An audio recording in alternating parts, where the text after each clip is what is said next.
Pina-extend ko yung bubong ng aking rolling cart. Medyo bitin kasi ng konti kaya kailangan i-extend. Panahon na ng tag-ulan. Ito yung matinding kalaban ko sa pagbebenta.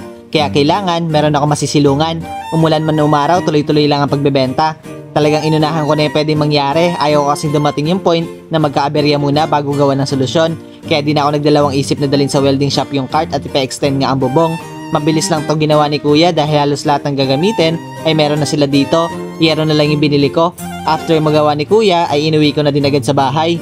So, eto na guys, yung ating pinagawa. Ayan. So, kung mapansin nyo, may extension siya guys. And then, pag-iangat natin yan. Iyon! O, diba? Diba? Mas maganda kasi mas mahaba. Hindi tayo nagbabasa. Katulad nito guys, tag-ulan na. So, dito ka. Ayan, pakita natin yung masasakop.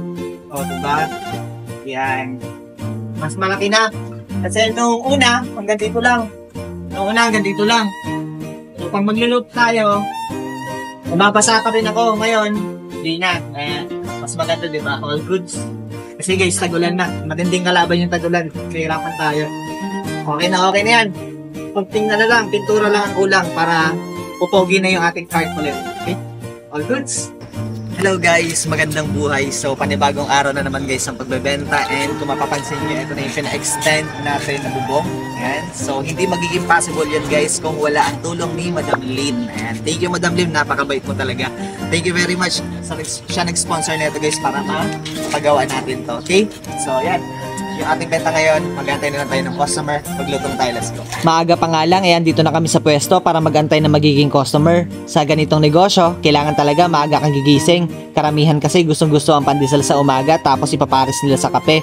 Nagsidatingan na mga customer, tapos meron pa akong customer dito na sobrang tangkad. Wala niyo bata ninyo sir. Grabe, sobrang tangkad ni sir. Nasa 5'4 lang yung height ko. So malamang sa malamang, nasa 6'footer si sir. Tapos may mga naging customer din ako ng mga bata na nakakatapos lang mag-jogging. Shout sa mga batang to na piniling maging almusal yung malunggay pandesal ko.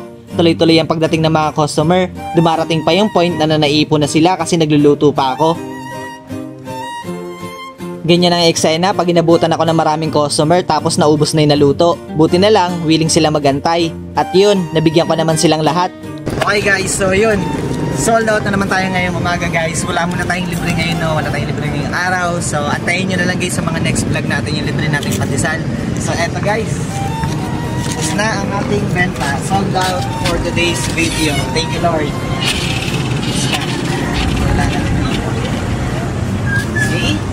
So yun nga pala guys, hingin ko yung tulong nyo na ma-follow yung second page, itong page natin ngayon, Matt Vlogs 2.0. Dito na ako nag-upload guys ng mga videos natin.